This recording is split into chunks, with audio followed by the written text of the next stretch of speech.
Hello friends, कैसे आप लोग। आशा करता आप सब अच्छे होंगे, मस्त होंगे, तंदुरुस्त होंगे और अच्छे से स्टडी कर रहे होंगे। तो चलिए फ्रेंड्स, आज हम इस वीडियो में कराने वाले हैं क्लास 9th का एनसीईआरटी भूगोल। क्या है? क्लास 9th का एनसीईआरटी भूगोल है, जो कि मोस्ट इंपॉर्टेंट क्वेश्चन है। और हम इस वीडियो में सबसे पहले हम क्वेश्चन ऐसे करा देते हैं, और इसका भी हम इसका बुक जो होता है वो भी मैं आपको पढ़ा चुका हूँ। अगर नहीं देखे तो उसका बुक भी का हम पूरा फुल चैप्टर पढ़ा चुके हैं, तो वो भी जाकर देख सकते हैं। ठीक है, तो आज हम एक चैप्टर 1 का क्लास 9th का एनसीईआरटी, क्या है? क्लास 9th का ये भूगोल है। क्या है? भूगोल एनसीईआरटी। क्या है? एनसीईआरटी, जो कि हिंदी जो होता है ना, एनसीईआरटी हिंदी का सॉल्यूशन हम कराएंगे। ठीक है, तो ये चैप्टर 1 का है, और चैप्टर 1 में जितने भी क्वेश्चन आंसर होते हैं सभी का क्वेश्चन आंसर का सॉल्यूशन हम करा देंगे। ठीक है, अगर फुल वीडियो अगर देखना है तो दूसरे हमारे जाकर देख सकते हैं। तो चलिए यहाँ से क्वेश्चन को स्टार्ट करते हैं। आपके सामने क्वेश्चन ये रहा अभ्यास से। पहला क्वेश्चन आपके सामने ये है। पहला क्वेश्चन है कि कर्क रेखा किस राज्य से नहीं गुजरती है? तो देखिए, कर्क रेखा जो है छत्तीसगढ़, राजस्थान और त्रिपुरा से गुजरती है, लेकिन उड़ीसा से नहीं गुजरती है। तो कर्क रेखा किस राज्य से नहीं गुजरती है? तो उड़ीसा से नहीं गुजरती है। ठीक, अगला है, भारत का सबसे पूर्वी देशांतर कौन सा है? भारत का सबसे पूर्वी देशांतर कौन सा है? तो भारत का सबसे पूर्वी देशांतर है 97°25 पूर्व। ठीक है, अगला क्वेश्चन ये रहा कि उत्तराखंड, क्या है कि उत्तराखंड उत्तर प्रदेश, बिहार, पश्चिम बंगाल, सिक्किम सीमाएं किस देश को छूती है? मतलब आपका उत्तराखंड राज्य हो गया, उत्तर प्रदेश राज्य हो गया, बिहार राज्य हो गया, पश्चिम बंगाल हो गया, सिक्किम हो गया। ये सभी जो राज्य हैं कौन सी देश की सीमाओं से जोड़ता है? तो ये सबसे हमारा देश जो है, छोटा सा देश नेपाल। क्या है? हमारा उत्तराखंड नेपाल से जोड़ता है, उत्तर प्रदेश नेपाल से, बिहार नेपाल से, पश्चिम बंगाल नेपाल से, और सिक्किम भी नेपाल के बॉर्डर से छूता है। तो ये हमारा नेपाल एक देश हो गया छोटा सा। अगला है, ग्रीष्म अवकाश में आप यदि कवरत्ती जाना चाहते हैं तो किस केंद्र शासित क्षेत्र में जाएंगे? ग्रीष्मकाल यानी कि गर्मी के क्षेत्र में आप कवरत्ती जाना चाहते हैं, तो कवरत्ती के कौन सा क्षेत्र में जाना चाहिएगा? तो लक्षद्वीप में। कौन सा? लक्षद्वीप में जाना चाहिएगा।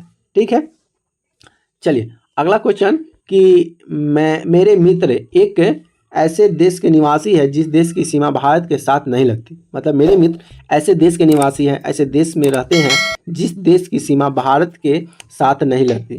अब बताइए वो कौन सा देश है? मतलब कौन सा वह देश है जो भारत की सीमा से नहीं लगता है?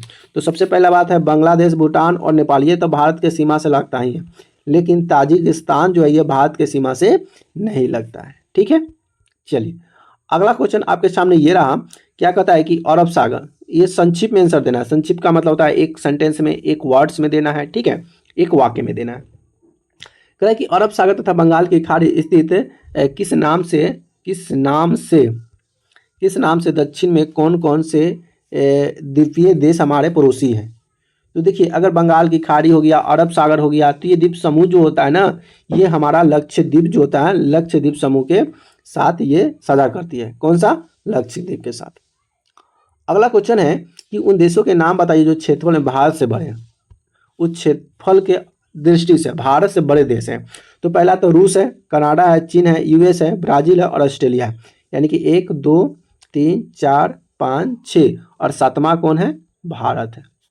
तो विश्व में विश्व का भारत कौन सा देश है? 7वां बड़ा देश है, और सबसे बड़ा रूस है, उसके बाद कनाडा है, चीन है, यूएस है, ब्राजील है, ऑस्ट्रेलिया है। ये सभी विश्व में सबसे बड़ा देश है।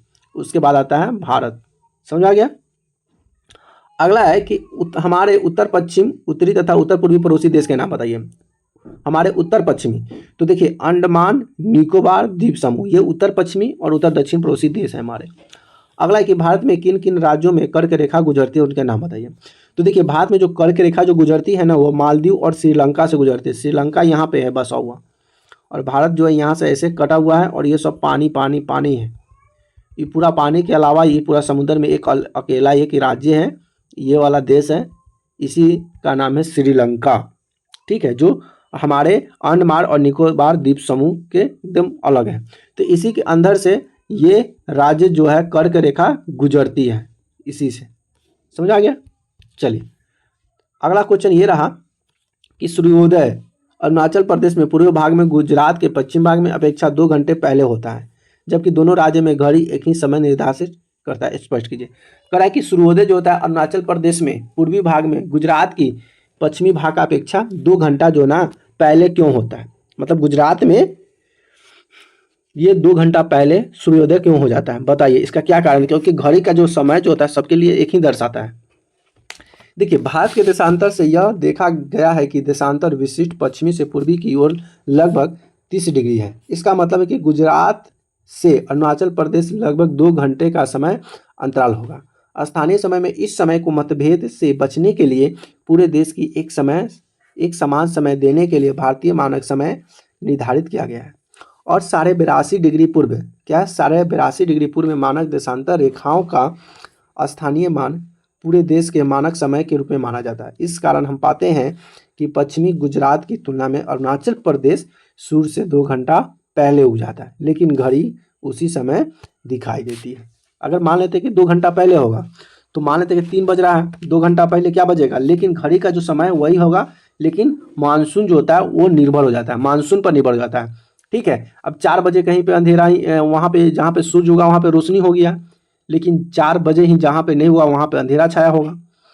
तो इस तरह का जो भावना होगा वह समय एक ही दर्शाएगा, लेकिन मौसम चेंज हो जाएगा।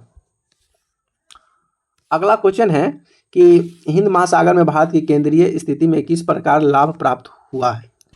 तो हिंद महासागर से में भारत के केंद्रीय स्थान बहुत महत्वपूर्ण माना जाता है, क्योंकि हिंद महासागर मार्ग के कारण भारत का एक राजनीतिक लाभ दिया है, जो पश्चिम में यूरोप के देशों के पूर्वीय एशियाई देशों को जोड़ता है।